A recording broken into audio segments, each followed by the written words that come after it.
kita akan membahas satu tema penting di mana Nabi SAW pernah menghabarkan kepada kita bahwa ada di antara hamba-hamba Allah Subhanahu wa Ta'ala yang salat selama 60 tahun tetapi tidak diterima oleh Allah Subhanahu wa Ta'ala salatnya. Tentu penghabaran seperti ini sangat menakutkan bagi kita. Bagaimana mungkin orang yang sudah salat selama 60 tahun tapi ibadahnya ditolak? Inilah yang kita akan bahas. Apa penyebabnya? Disebutkan dalam sebuah hadis. Hadis ini dicantumkan oleh Syekh Nasiruddin Al-Albani rahimahullahu taala dalam silsilah as-sahihah, di mana Nabi SAW bersabda dari hadis Abi Hurairah radhiyallahu an secara marfu sampai kepada Rasul, innar rajula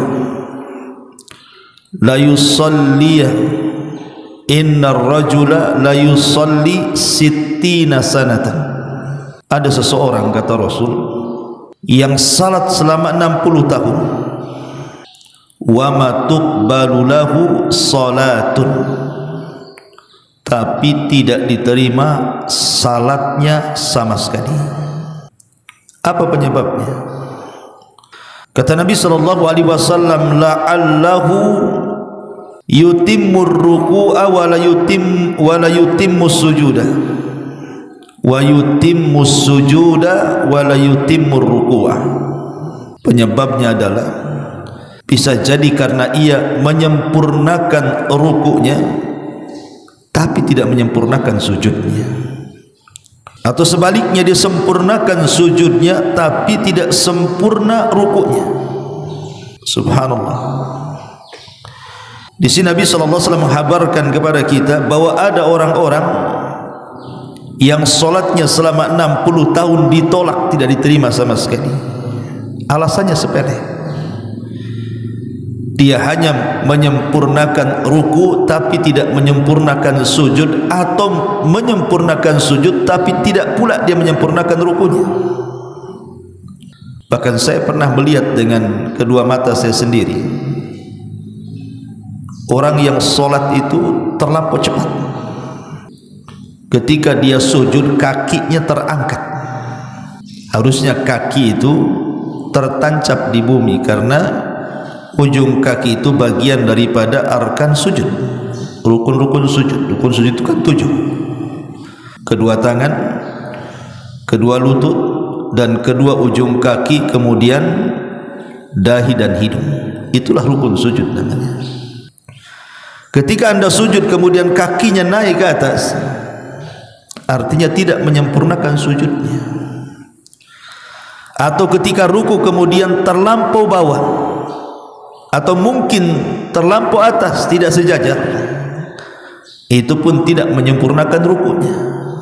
Makanya kenapa Nabi SAW mengatakan, ya ma'syaral muslimin, la salata liman lam yukim sulbahu fir ruku'i was sujud. Wahai kaum muslimin, tidak ada salat bagi mereka yang tidak menegakkan punggungnya ketika ruku dan sujud. Bahkan dengan tegas lagi Rasul mengatakan, la yanzurullahu azza wa jalla ila salati abdin la yuqimu fiha sulbahu baina ruku'ihi wa sujudihi, baina ruku'iha wa sujudiha. Allah tidak akan melihat seorang hamba yang tidak meluruskan tulang punggungnya ketika ruku ataupun ketika sujud. Ma'asyiral muslimin yang dimuliakan Allah Subhanahu wa taala, di zaman Nabi SAW ada seorang laki-laki masuk ke dalam masjid, kemudian salat di pojok masjid. Selepas salat, tiba-tiba dipanggil oleh Nabi SAW dan mengatakan, irji fasalli fa innaka lam tusalli. Kamu harus mengulang salatmu karena engkau belum dianggap salat. Akhirnya orang ini balik lagi salat. Setelah melaksanakan solat dipanggil oleh Nabi SAW kedua kalinya, irji fasalli fa innaka lam tusalli. Balik kau solat lagi, kau belum dianggap solat katanya. Akhirnya kemudian dia solat lagi. Yang ketiga kalinya sama juga disuruh diulang solatnya. Jadi kemudian dia mengatakan, ya Rasulullah, aku tidak tahu solat yang paling baik menurutmu, ajarkan kepadaku. Maka Nabi SAW mengatakan, idza kumta ila salati fa asbigil wudu. Kalau engkau hendak salat, sempurnakan wudu.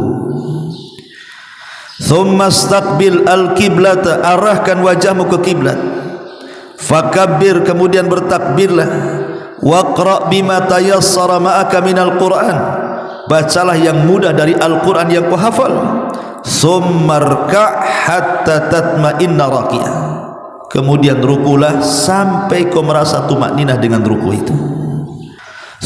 Summarfa' ra'saka hatta ta'tadila qa'imah, kemudian kau bangkit dari ruku, kemudian i'tidal sampai betul-betul lurus. Thummasjud hatta tatma'inna sajidah, kemudian kau sujud sampai betul-betul tumakninah sujudmu. Thummarfa' hatta tastawiyah wa tatma'inna jalisan, kemudian angkatlah, duduklah selepas sujud dengan tumakninah. Thummasjud, kemudian sujudlah kedua kali, hatta tatma'inna sajidan, sampai betul-betul tumakninah sujudmu. Thummarfa' hatta tastawiya qa'imah, kemudian angkatlah hingga kau berdiri dengan tenang. Faf'al dzalika fi salatika kulliha, kata Rasul. Yang demikian itu lakukan pada semua solat. Apa yang membuat orang ini disuruh diulang-ulang solatnya sama Nabi, padahal sudah solat dia? Kata Rasulullah SAW, irji fasalli fa innaka lam tusalli, balik kau belum solat kamu tu. Sampai 3 kali. Rupanya kan Nabi SAW melihat orang ini tidak tumakninah dalam solatnya. Maksudnya tidak tumakninah itu tadi, tidak memperhatikan ruku dan sujudnya ketika solat. Itu yang menjadikan Rasul menganggap dia belum dianggap solat. Makanya wajar kalau Nabi SAW mengatakan ada 60 tahun sudah orang ini melaksanakan solat, tapi tidak diterima solatnya. Karena solat itu, ikhwan, bukan hanya semata-mata gerakan, bukan hanya semata-mata bacaan, tapi solat itu ada ruh yang disebut dengan khusyuk dan tumakninah. Itulah ruhnya solat. Kalau solat tidak ada khusyuknya dan tidak tumakninahnya, berarti solatnya tidak ada ruhnya, hanya semata-mata gerakan dan bacaan. Boleh jadi mungkin dari segi sah dan tidaknya, kalau dia mendatangkan rukun-rukun solat, mungkin sah. Pertanyaan kedua, apakah dapat pahala? Ini yang kita takutkan. Yang kita takutkan adalah di mana Allah Subhanahu wa taala berfirman dalam Al-Qur'an, walau anna lilladzina zalamu ma fil ardi jami'an wa mislahu ma'ahu laftadau bihi min su'il adzab yaumil qiyamah wa badalahum minallahi ma lam yakunu yahtasibun, kata Allah.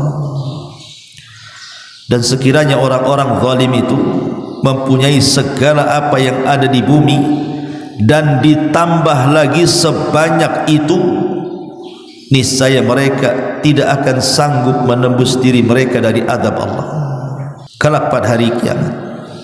Dan jelaslah bagi mereka, di sini syahidnya, dan jelaslah bagi mereka azab dari Allah yang dahulu tidak pernah mereka pikirkan.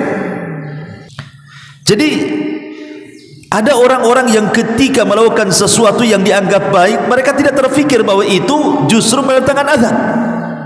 Seperti ini. Makanya ada orang-orang yang tertipu itu, mereka seolah-olah melaksanakan sebuah kebaikan padahal sebenarnya tidak baik itu. Sebagaimana Allah mengatakan, "Qul hal nunabbiukum bil akhsarina a'mala alladzina dhalla sa'yuhum fil hayatid dunya wa hum yahsabuna annahum yuhsinuna sunnah." Katakan ya Muhammad, Apakah perlu aku habarkan kepadamu tentang orang-orang yang paling rugi dalam amalnya? Siapa mereka?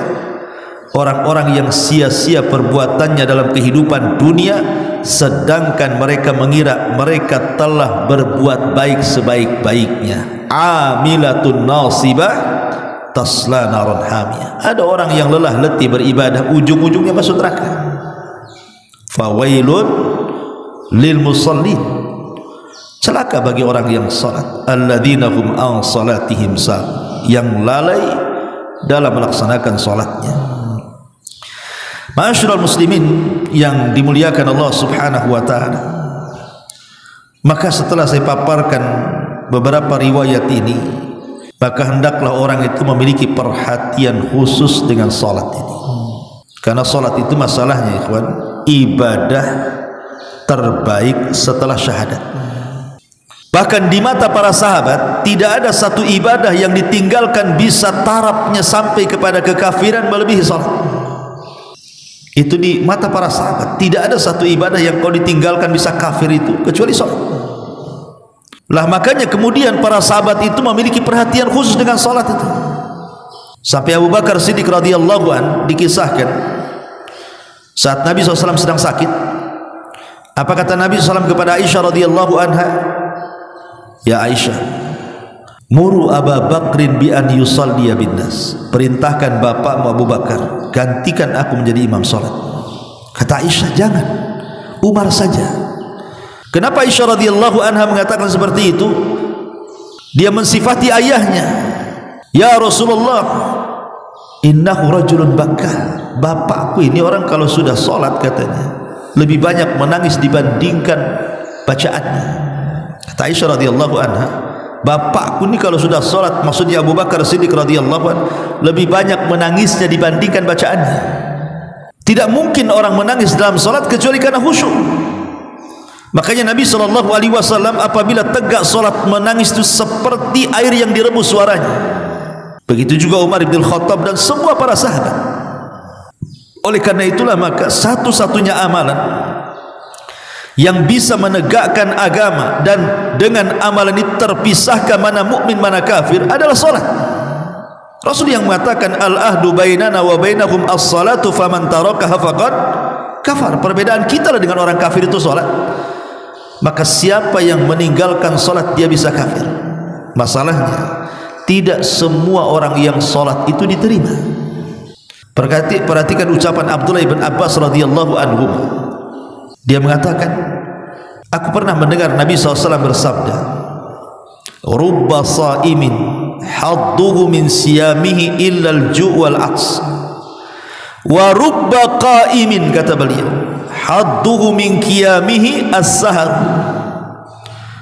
Berapa banyak orang-orang yang berpuasa itu tidak diterima puasanya kecuali hanya menahan lapar dan dahaga saja. Dan berapa banyak orang-orang yang menegakkan qiyamul lail tidak diterima qiyam lailnya kecuali hanya sekedar bergadang saja. Padahal qiyamul lail itu kan asyraful ibadatnya, seutama-utama ibadah solat setelah solat wajib.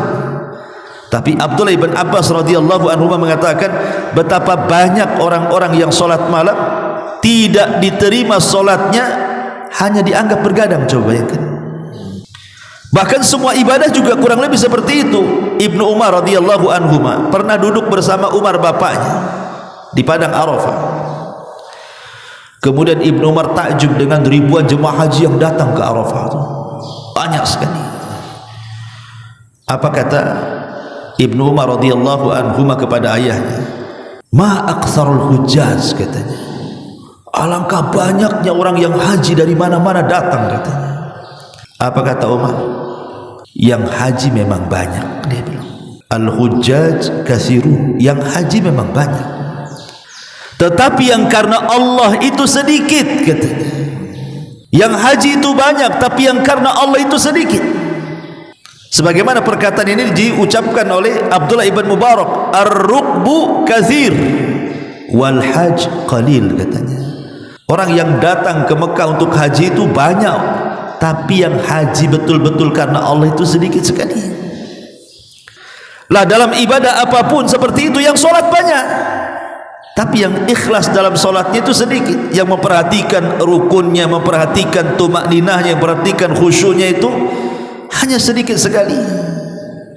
Makanya Allah Subhanahu wa taala memuji qad aflahal mu'minun alladzina hum fi salatihim khashi'un. Sungguh beruntung orang-orang yang beriman yang dalam salat mereka sangat khusyuk. Ma'asyiral muslimin yang dimuliakan Allah Subhanahu wa taala, Imam Bukhari meriwayatkan hadis dari Zaid ibn Wahab. Dia mengatakan, ra'a Hudzaifatu rajulan. Hudzaifah ibn al-Yaman satu hari melihat seseorang laki-laki la yutimmur ruku'a was sujud. Dia tidak menyempurnakan ruku dan sujudnya, asal-asalan sujud rukunya itu. Qala, maka dia mengatakan, ma shallaita, kamu belum salat, katanya. Kamu belum salat. Lau mutta ala ghairi lau mutta ala ghairil fitrati allati fatara Allah Muhammadan sallallahu alaihi wasallam alaiha. Kalau kau mati, katanya, ditakut-takutin, kata Hudzaifah, kalau kau mati seperti ini, salatnya tidak menyempurnakan ruku dan sujudnya, maka mati bukan di atas fitrah yang Allah fitrahkan Muhammad kepadanya. Subhanallah, sampai dianggap seperti itu, di luar fitrah yang difitrahkan Allah kepada Muhammad sallallahu alaihi wasallam. Bahkan lebih tegas lagi dijelaskan oleh Imam Al-Ghazali rahimahullahu taala, atau dijelaskan oleh Umar bin Khattab radhiyallahu an, innar rajula la yashibu fil Islam. Sesungguhnya ada orang yang diberikan usia panjang sampai tua dalam Islam, tetapi walam yakmul lillahi raq'atan wahidatan, tapi dia tidak pernah menyempurnakan sedikit pun salatnya kepada Allah walaupun satu rakaat. Bayangkan, ini Umar bin Khattab radhiyallahu anhu. Ada orang itu dipanjangkan usianya sampai dia tua, tapi satu rakaat salat tidak diterima. Makanya kemudian orang mengatakan, ya Amirul Mukminin, kok bisa gitu loh, kok bisa terjadi seperti itu? Maka Umar pun persis jawabannya seperti Nabi sallallahu alaihi wasallam, la yutimmu ruku'aha wala sujudaha, karena dia tidak menyempurnakan ruku dan sujudnya. Makanya Imam Ahmad ibn Hanbal rahimahullahu taala mengatakan, ya'ti 'alan nas zaman, akan datang zamannya, kata Imam Ahmad. Ini yang ngomong Imam Ahmad nih. Ya'ti 'alan nasi zamanun yusalluna wa hum la yusallun. Akan datang zamannya, kata Imam Ahmad, mereka solat tapi tidak dianggap solat. Zahirnya solat, ya mereka zahirnya solat, tapi kata Imam Ahmad, sesungguhnya mereka tidak sedang solat. Wa inni la atakhawwafu an yakuna zaman huwa hadzal zaman, katanya, dan aku takut kalau zamannya itu adalah di zaman sekarang. Ini yang ngomong Imam Ahmad, dia ngomong di zamannya. Artinya di zaman Imam Ahmad sudah ada orang yang sholat seperti itu tuh, sehingga dia mengatakan akan datang zamannya manusia-manusia dianggap sholat tapi tidak dianggap sholatnya. Aku takut zaman itu adalah zamanku ini, katanya. Lah kalau Imam Ahmad ngomong di zamannya, harusnya perkataan Imam Ahmad itu layak diucapkan di zaman kita ini.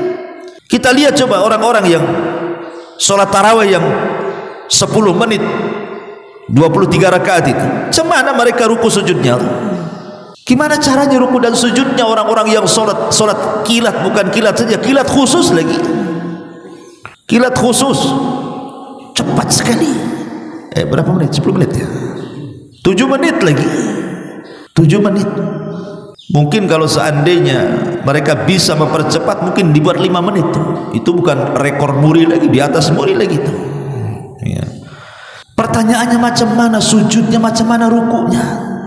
Padahal Nabi SAW sudah tegas-tegas, ada orang yang sholat selama 60 tahun tidak diterima. karena mereka hanya menyempurnakan ruku tapi tidak menyempurnakan sujud, atau menyempurnakan sujud tapi tidak pula dia menyempurnakan rukunya. Ma'asyiral muslimin yang dimuliakan Allah Subhanahu wa taala, Hatim Al-Asam, seorang ulama salaf rahimahullahu taala, pernah ditanya, "Kaifa tahsya fi salatik?" Bagaimana kau bisa khusyuk dalam salatmu? Jadi Hatim ibn Asam ditanya, "Macam mana kau bisa khusyuk salatmu tu?" Qala, dia mengatakan, "Bi an aquma," kemudian fa ukabbira lis-salati wa atakhayyalul ka'bata amama aini. Aku tegak salat, kemudian aku bertakbir takbiratul ihram untuk salat, dan aku hayalkan, aku bayangkan seolah-olah Ka'bah di mataku. Wasirat tahta qadami, dan kuhayalkan seolah titian siratal mustaqim itu ada di bawah kakiku. Wal jannata an yamini, dan aku bayangkan seolah-olah sorga di sebelah kananku. Wan nara an syamali, dan aku bayangkan seolah-olah neraka pula di samping kiriku. Wa malakal maut wara'i, dan malaikat maut seolah-olah kuhayalkan ada di belakangku. Bayangkan Hatim Al-Asam sampai mengatakan seperti itu. Ketika ditanya, "Macam mana kau bisa khusyuk salat?" "Ya gimana tidak khusyuk," katanya. "Aku berusaha membayangkan di depanku ada Ka'bah, di belakangku ada malaikat maut, samping kananku ada surga, samping kiriku ada neraka." Coba bisa nggak tuh bayangkan kayak gitu tuh? Inilah ulama salaf Hatim Al-Asam. Kemudian di bawah kakiku, kata dia, ada titian siratal mustaqim pula. Kemudian dia mengatakan, "Wa anna Rasulullah sallallahu alaihi wasallam yata'ammal salati wa adunnuha akhir salatin."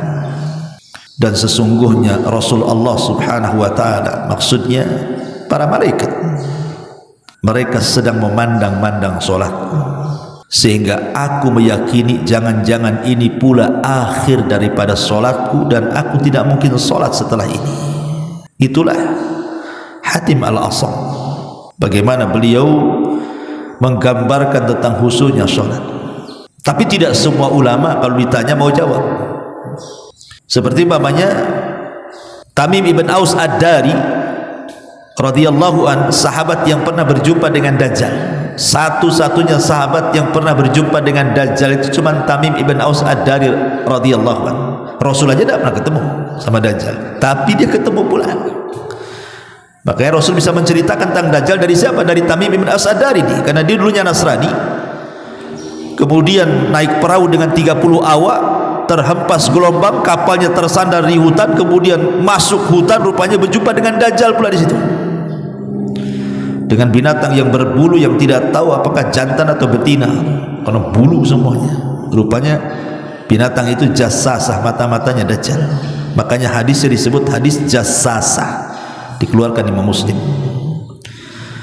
Tamim ibn Aus Ad-Dari ini walaupun dia mantan Nasrani, tapi setelah masuk Islam dia pakarnya Quran. Dia, Utsman bin Affan dan beberapa para sahabat itu dikenal Qurannya, bahkan menghatamkan Quran dalam satu rakaat salat. Jadi Tamim ibn Aus Ad-Dari ini memang dikenal salatnya luar biasa. Dia tidak pernah tinggal salat malam. Jadi satu hari ada orang yang bertanya kepada Tamim ibn Aus Ad-Dari ini, "Kaifa salatuka ya Tamim?" Macam mana salatmu ya Tamim? Saya ingin mendengar bagaimana kok kamu bisa kuat salat siang malam, gak kenal lelah, kau bisa sholat sekuat itu selama itu, macam mana caranya, katanya. Ghadiba, marah Tamim ibn Aus Ad-Dari ini dan mengatakan, "Seandainya aku sholat 1000 rakaat, kemudian aku ceritakan kepadamu, seandainya aku sholat 1000 rakaat, kemudian setelah aku sholat ku ceritakan kepadamu, itu tidak lebih baik dibandingkan aku sholat 1 rakaat tapi aku tahu sholat ini diterima Allah subhanahu wa ta'ala," katanya. Dia bilang ngomong gitu. Artinya ngapain aku cerita, gitu maksudnya. Seandainya aku sholat 1000 rakaat tiba-tiba aku ceritakan kepadamu, itu tidak lebih baik